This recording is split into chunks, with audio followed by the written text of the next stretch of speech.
Bienvenidos al programa del día de hoy. Hablaremos de un tema muy importante que vendría a ser la Plaza de Armas de Lima, un lugar histórico donde sucedieron cosas importantes, aparte de la independencia del Perú. Si quieres saber más de este tema, acompáñame a esta gran aventura. Empecemos. La Plaza de Armas de Lima es uno de los lugares más emblemáticos de la ciudad y tiene una larga historia. Fue fundada en 1535 por el conquistador español Francisco Pizarro, quien la utilizó como lugar de reunión para los líderes de la colonia española. A lo largo de los siglos, la Plaza de Armas de Lima ha sido testigo de muchos eventos importantes en la historia de Lima y del Perú, como la independencia del país en 1821. Se han destruido y construido varios edificios y monumentos de la Plaza de Armas de Lima. La Catedral de Lima, por ejemplo, fue construida varias veces por el mismo lugar debido a los terremotos y otros eventos. También se han construido y destruido varios palacios y otros edificios oficiales en la Plaza de Armas de Lima. Uno de los más importantes fue la proclamación de la independencia del Perú por el libertador argentino José de San Martín, el sábado 28 de julio de 1821, ya que una ceremonia pública y solemne a cargo del generalísimo fue el detonante para la noticia más importante se propague. En la Plaza de Armas fue que se dictó el discurso independentista frente a miles de peruanos que veían cómo nacía la República.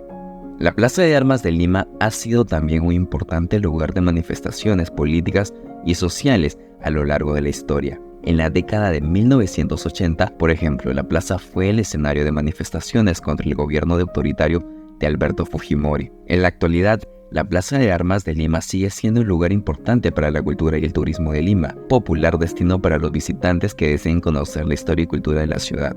Para hablar de la Catedral de Lima, debemos remontarnos a 1532, cuando Francisco Pizarro puso la primera piedra. El templo, como toda ciudad de los reyes, pasó por un proceso de transformación. La primera iglesia es de madera y muy pequeña. La segunda iglesia también quedó muy corta, dada la importancia y categoría de la capital del virreinato. Era necesaria una catedral acorde a la categoría de una ciudad. La catedral se levantó siguiendo el estilo renacentista y neoclásico que se aprecia en sus dos torres, las tres puertas principales que llevan los nombres del perdón, epístola y evangelio. Y en sus 15 capillas fueron adornadas con retablos barrocos que en un inicio fueron propiedad de cofradías. La primera pileta que se construyó en la plaza la mandó a construir el virrey Francisco Álvarez de Toledo y fue inaugurada el 21 de octubre de 1538. Consistía en un balaustre y una sobrestaza y en ella 8 mascarones con sus caños por donde caía el agua en la plaza mayor. Encima de la sobretaza tenía una bola, la cual despedía todo el agua para caer sobre la taza. Sobre la bola hace una figura con un escudo al lado con unas armas de la ciudad. En la mano tenía una bandera y en ella estaban esculpidas las armas del virrey Toledo. El remate de la sobretaza fue hecho por los plateros Miguel Morcillo y Juan Ruiz, un acta inédita de Cabildo de Lima, correspondiente al año 1630. Al saber que, además de los escudos de Lima y de Toledo, la fuente tenía los blasones de España y de Francisco Pizarro, bandera con las armas en la ciudad, en su mano izquierda en 1900. El entonces alcalde de Lima, Federico Helguera, ordenó arreglar la plaza de armas y su fuente, pero el ángel de la fama cayó, desaparecieron sus piezas, por la que recién en 1997 se volvió a colocar una réplica del mismo que hoy es objeto de la restauración de la pileta. En la actualidad, la Plaza de Armas de Lima sigue siendo un lugar importante para la cultura y el turismo de Lima, y es un popular destino para los visitantes que deseen conocer de historia y cultura de la ciudad. Si bien el escenario principal vendría a ser la Plaza de Armas de Lima, también tenemos otro punto de vista que vendría a ser la Iglesia Santo Domingo y aparte un lugar histórico que vendría a ser Jirón de la Unión. Tenemos más cosas que contar, aparte es un hermoso tema, así que continuemos con el contenido. El convento de Santo Domingo en Lima fue fundado en 1535 por los frailes dominicos poco después de la llegada de los conquistadores españoles al territorio peruano. Es uno de los conventos más antiguos de América Latina y un importante monumento histórico y cultural de la ciudad de Lima. Desde entonces, el convento ha sido objeto de diversas restauraciones y renovaciones, pero ha mantenido su estructura original y se ha convertido en uno de los lugares más visitados por turistas y fieles de la capital peruana. El convento de Santo Domingo es conocido por albergar los restos de los santos más importantes de América Latina. San Martín de Porres. La iglesia del convento también cuenta con una capilla dedicada a San Martín de Porres, donde se encuentran sus restos en el altar de plata. Esta capilla es un lugar de devoción y peregrinación para muchos fieles que acuden a partir de su interacción. Desde su construcción a fines del siglo XVI, la torre y el campanario del convento del Santo Domingo fue uno de los miradores más altos de Lima, desde donde los comerciantes podían ver la llegada de los barcos de carga que arribaban al puerto del Callao con la mercadería de Europa. Visitar hoy este lugar es un cercado de capital, es introducirse a la parte de la historia que vivieron los limeños de la colonia en el virreinato. Destaca igualmente su impresionante historia, sala capitular, bellamente adornada con una sillería en madera de roble e inmensos cuadros de pintores anónimos de la escuela cusqueña. En este lugar se fundó en el siglo XVI la Universidad Mayor de San Marcos, oficialmente la primera universidad peruana, la más antigua de América Latina. La construcción del templo y el convento de Santo Domingo llevó 50 años. Su construcción se inició durante la fundación de Lima y concluyó a fines del siglo XVI. La primera edificación quedó destruida totalmente por el terremoto del año 1678, a cargo de la Alari Fe Dominico Aligro Moroto. Se erigió una nueva iglesia y se reconstruyó el convento. Se reedificó la iglesia desde el crucero hasta el coro. Cambiaron los arcos y amplió el número de ventanas. Los materiales empleados en la construcción fueron el adobe, el ladrillo, el calicanto, entre otros. La quincha sirvió para aligerar el peso, hacer más flexible y estructurar y aumentar la resistencia ante los sismos. A causa de los terremotos en 1687 y en 1746, se requirieron hacer nuevas modificaciones en el conjunto, como la reconstrucción de la torre, la portada principal de la iglesia y parte del convento, que incluyó cambios en la distribución de los claustros, en la que actualmente se pueden apreciar. La iglesia fue levantada a la categoría de Basílica Menor en 1930. La estructura del templo fue dañada 10 años después por un terremoto y reconstruida en los 2 años posteriores.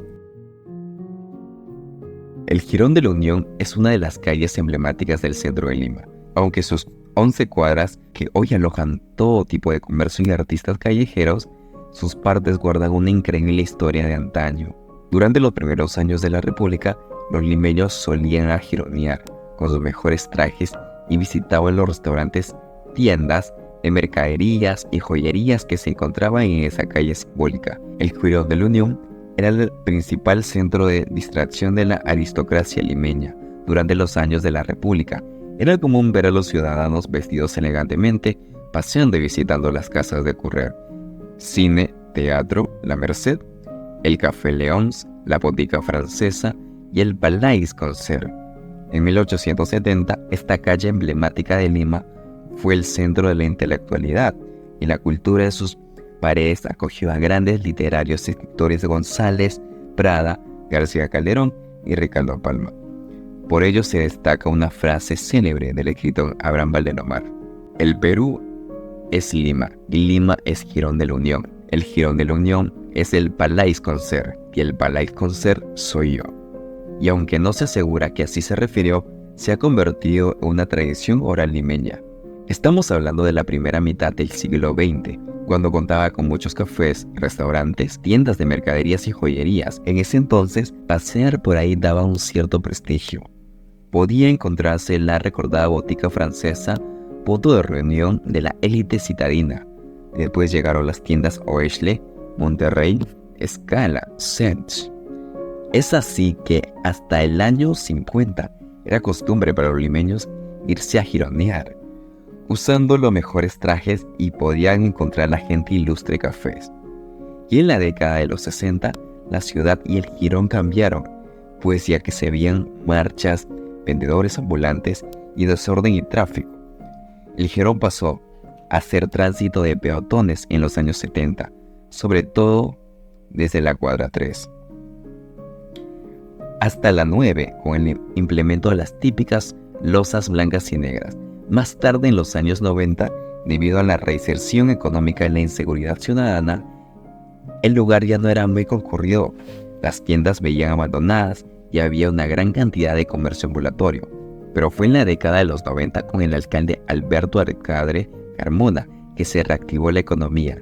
La famosa vía se volvió beneficiada con el reordenamiento en el centro histórico. Como puedes observar, el Jirón de la Unión perdió su carácter aristocrático, que se revivió en los primeros años de la República. Ahora es netamente comercial, y cuando se hizo el cambio de peatonizar la vía, se demolió las bancas de concreto colocadas en los 70, las cuales llevaban como adorno losetas con los escudos de los diversos departamentos de nuestro país. La iglesia de Nuestra Señora de la Merced se encuentra en el cruce de la cuadra 6 del Jirón de la Unión, con la primera cuadra del Jirón de Santa Rosa. En el centro histórico de Lima, esta iglesia de estilo barroco limeño aún conserva la fachada de un granito de 1687. Un material original de Panamá, fue traída como lastre al ser usada como peso y mantener el equilibrio del buque que llegaba al puerto de Callao para la carga de minerales. Su techo fue decorado con figuras de yeso. Sus muros están llenos de fotos anónimas, peticiones y promesas de todo quien visita este lugar y dirigida a las personas ya que están enterradas. Es uno de los rincones de la iglesia, una tumba cuya lápida dice: aquí yacen los restos y venerable Padre Fray Pedro Urraca, siervo de Dios de la Orden Mercedaria. Esa gruesa y tosca cruz perteneció al Padre Urraca, el cual lo utilizaba en las celebraciones de Vía Crucis. Cuenta la leyenda que esta misma cruz la utilizó para huir del demonio. Además, el altar del Santo Cristo de Auxilio guarda las conversaciones del Padre Urraca con nuestro Señor. Cuenta que Sebastián de la Cruz, y allá quien se encargaba de atender su culto, vio cómo le daban la bendición tras desclavar su mano. Bueno, gente, hasta aquí el programa del día de hoy. Ha sido un gusto compartir con ustedes sucesos históricos que pasaron hace cientos de años. Y bueno, es importante seguir buscando más información sobre nuestras raíces. Aparte, cada sitio histórico en Lima, o en la calle Jirón de la Unión, o en el centro de Lima, tienen un montón de cosas por contar. Así que esto sería todo de mi parte, así que tengan un buen día. Hasta luego.